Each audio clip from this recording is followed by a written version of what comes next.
मध्य प्रदेश सरकार का आज बजट आ रहा है, पीसीसी चीफ बतौर क्या कहेंगे आप? मध्य प्रदेश सरकार के दो बजट हैं। एक बजट है जो सरकार को जनता को बताना है, जो 80,000 करोड़ रुपए के लगभग घाटे का आएगा। आप देखो कि ये 3C की सरकार जिसने कर्ज, क्राइम और करप्शन से अपना गहरा नाता जोड़ा है, उसका एक बजट तो है व्यापम, नर्सिंग, परिवहन, माइनिंग, पटवारी, ट्रांसफर, आबकारी, मास्टर प्लान और मेट्रो। इसमें कैसे पैसे डालें और कैसे करप्शन करें, लूट के हिस्से में सबका हमारा हिस्सा बने, ये एक हिस्सा इस सरकार का 3C का एक हिस्सा है।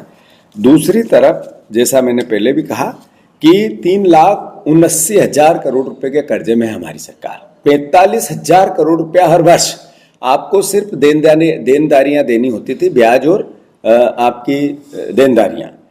90,000 करोड़ रुपए अतिरिक्त चाहिए इसलिए कि लाडली बहना के 1,200 रुपये देने हैं। 90,000 करोड़ रुपया, यानी बजट में इसका प्रोविजन रखेंगे तो वो पैसा आएगा कहाँ से? वो या तो मोदी सरकार की रहमो करम से, या संपत्तियां बेच के, या कर्ज लेके। पर कर्ज रिजर्व बैंक ने मध्य प्रदेश सरकार को लेने का मना कर दिया है। हमारी साख इतनी घट गई है, तो हालात सर्वविदित है। मैं इतना ही कहना चाहता हूं कि रोजगार और बजट का बहुत गहरा रिश्ता होता है।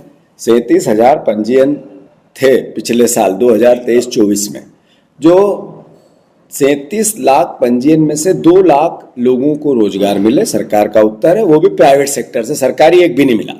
इसका मतलब है कि विज्ञापन और इवेंट जो पिछले 5 साल से चल रहे थे, उसका क्या असर हुआ, ये सरकार ने उत्तर दिया है कि हम अकर्मण्य थे।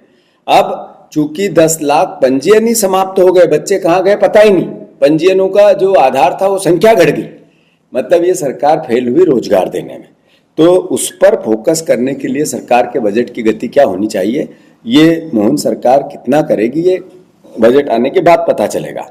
रामायण और गीता जैसा वचन पत्र जिसमें 3,000 रुपये बहनों को देना था, जिसमें 3100 धान के, 2700 गेहूं के, 450 का गैस सिलेंडर, महंगाई से राहत, उसका क्या हुआ? फ्री शिक्षा, बच्चों को लैपटॉप, स्कूटी, फिर परिवार के वो लोग जिनको मुफ्त शिक्षा के साथ छात्रवृत्ति, सब पेंडिंग है। सरकारी कर्मचारियों की, चतुर्थ श्रेणी के कर्मचारियों की 3-3, 4-4 महीने की तनख्वाहें नहीं दे पाते हैं। तो कुल मिलाकर इस बजट का जो मूल सार है वो 3C का है, और मैं सोचता हूं कि लगभग 80,000 करोड़ रुपए का घाटे का बजट लाएंगे। 90,000 करोड़ रुपए इनको एक्स्ट्रा चाहिए, जो केवल लाडली बहना को आपको रखना है, और करप्शन इनको कितना कहां से करना है उसका अलग बजट बनेगा, जो मैं बता चुका हूं, और जो देश की जनता को, प्रदेश की जनता को आंखों में धूल झोंकेंगे वो अलग बजट बनेगा। तो ये कर्ज, क्राइम और करप्शन की सरकार है, ये लूट की छूट की सरकार है, ये घाटे के बजट लाने वाली सरकार है। ये सरकार सिर्फ और सिर्फ हर साल उसी बजट को रिमेप फिर से बताकर घाटे का बजट पेश करने वाली सरकार है। अच्छा सर, जैसे कि आप बोल रहे हैं कि डेट टू जीडीपी रेशियो बढ़ रहा है, इस पे वित्त मंत्री ने कहा कि पुरानी कोई भी योजना बंद नहीं होगी और नया टैक्स कोई भी आज नहीं लगाया जाएगा, इसके बारे में आपकी क्या प्रतिक्रिया? मैंने जैसा कहा कि नया टैक्स नहीं लगाएंगे और पुरानी योजना चलती रहेगी, तो क्या कारण है कि बच्चों को लैपटॉप नहीं मिले? क्या कारण है कि छात्रवृत्ति के पैसे बच्चों के खाते में नहीं गए? क्या कारण है कि जो किसान परिवार के लोग हैं, जिनको 3100 के धान के दाम मिलना था वो नहीं मिला? क्या कारण है कि 2700 के गेहूं के दाम नहीं मिले?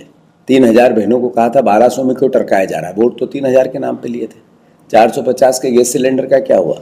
ये वित्त मंत्री जी इस तरह की बात करके ये कहते हैं कि अद्भुत, अकल्पनीय, आंखों में आंखें डाल के झूठ कैसे बोला जाता है, वो बोला।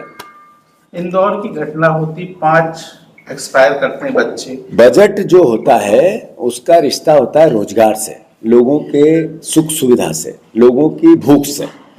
हालात क्या है, मध्य प्रदेश के 5 बच्चे इंदौर में मृत्यु हुई, इसलिए कारण पता चले पेट में अनाज नहीं पहुंचा, खाना नहीं पहुंचा, इसलिए मौत हुई।